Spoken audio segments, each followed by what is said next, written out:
turns out his thumb is banged up. I mean, at a certain point, like, he's probably the most unfairly treated quarterback in the league, easily. And out of all the because it's easy. That's a bold statement. Not really, because it's accurate. I'm not going on a limb saying that. It's easy to. He's easy to pile on. He's easy to look at his body language, his attitude, his lack of leadership, all these different things that people point to, and his numbers. Again, last year he had a 92 quarterback rating. He was good with Adam Gase. He's gone. Let's talk about John Fox. Let's talk about management. Let's talk about the defense in Chicago. Let's talk about a lot of different things. It's not all on Jay Cutler.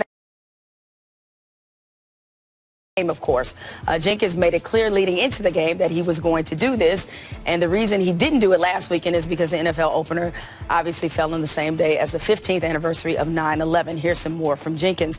There were some other suggestions about doing some things as a full team, but sometimes when you look at it and you want to create an impact, holding hands or locking arms doesn't address the actual issue, although it looks great because you're all together. The honest truth about it, some guys on the team actually don't care about the issues, which is fine. We wanted to make sure that whatever we did, if we were going to step out and stand up for something, that it was impactful and actually stuck to the message. Now, on the same day as the Eagles protest, the Tulsa police released video of another deadly encounter between police and an unarmed black man. Terrence Crutcher was shot and killed by Officer Betty Shelby, despite being unarmed and raising his hands. The Tulsa police and the Federal Justice Department have opened separate investigations into the shooting. Also last week in Columbus, police shot and killed 13-year-old Tyree King, who reportedly pulled a gun from his waistband that turned out to be a BB gun.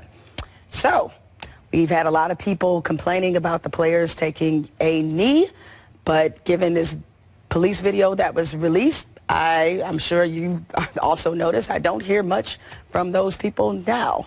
No, it's pretty quiet, which speaks volumes. You know, I hate to say I told you so, because I literally hate to say it, and I didn't tell you. And I didn't tell you or anybody else because I didn't want to verbalize it, because obviously you don't want to see this type of thing happen. But when we were talking about Colin Kaepernick and other players and athletes taking a knee and raising fists, I kept saying in the back of my mind, just wait, it's going to happen again. How soon we forget. Matter of fact, the last time we were in these chairs, it was Alton Sterling and Philando Castile. It was ESPYs week. And the conversation and the reaction to the conversation that we were having, you think we were making it up. You think we were just inventing these situations. So I kept saying to myself, it's right around the corner. It's going to happen again. And when I saw this, when I saw the Crutcher story and when I saw Tyree King, when I saw the hashtags, I said, wow, right on cue.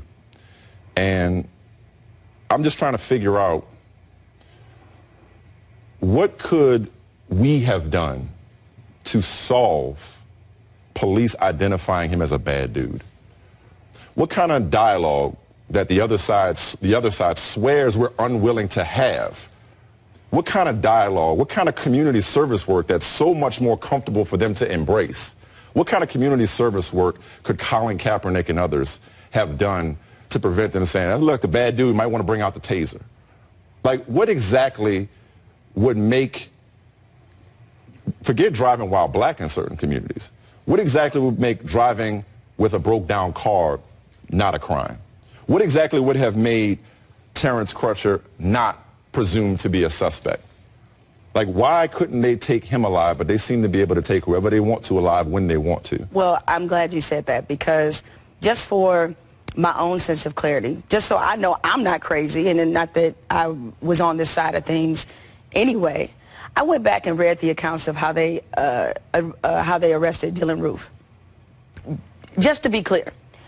So someone who murdered 9 people at a Bible study, you peacefully apprehend. Wait, even better, they followed him for 37 miles, okay, before they apprehended him. They knew he hadn't eaten all day, and they took him to Burger King. Somebody who is in cold blood, for no other reason other than racism, has murdered 9 innocent people. He is taken completely peacefully. Nobody's calling him a bad dude in terms of the lingo that the cops are using when discussing him, obviously considering it a heinous act. And I'm thinking to myself, like, am I missing something? What don't I understand? And then it just occurred to me, the real, the unforgettable part about all this, and the disheartening part about this, the heartbreaking part of this, is that it's hard to convince people of your humanity. See, that's where it's getting lost. Is that if we're always in that mode of having to convince you to treat us with dignity and with humanity and to not kill us, then the conversation's already done. It's pointless to even have it. Exactly. Or to disarm. We're not a threat. Just black-on-black crime in Chicago that, well, maybe he wasn't doing something, but the next one was, and he was a threat. So Colin Kaepernick stands up, people say, well, wait, I need specifics. What exactly are you talking about? Even in showing people, that doesn't do anything. But what is Betty Shelby doing right now? What is she on? She's on paid administrative leave. Did Colin Kaepernick not cite this? So for me, when the people out there who, and a lot of them work in this industry and at this network, when you sit up there and either turn a blind eye to this situation, to these issues, don't choose to say anything when you have the opportunity, or don't do whatever you can. And I'm not just talking about community service work. That's part of it, okay? I'm talking about actually addressing the issue. That's why I like what Malcolm Jenkins had to say. Like, it's real nice to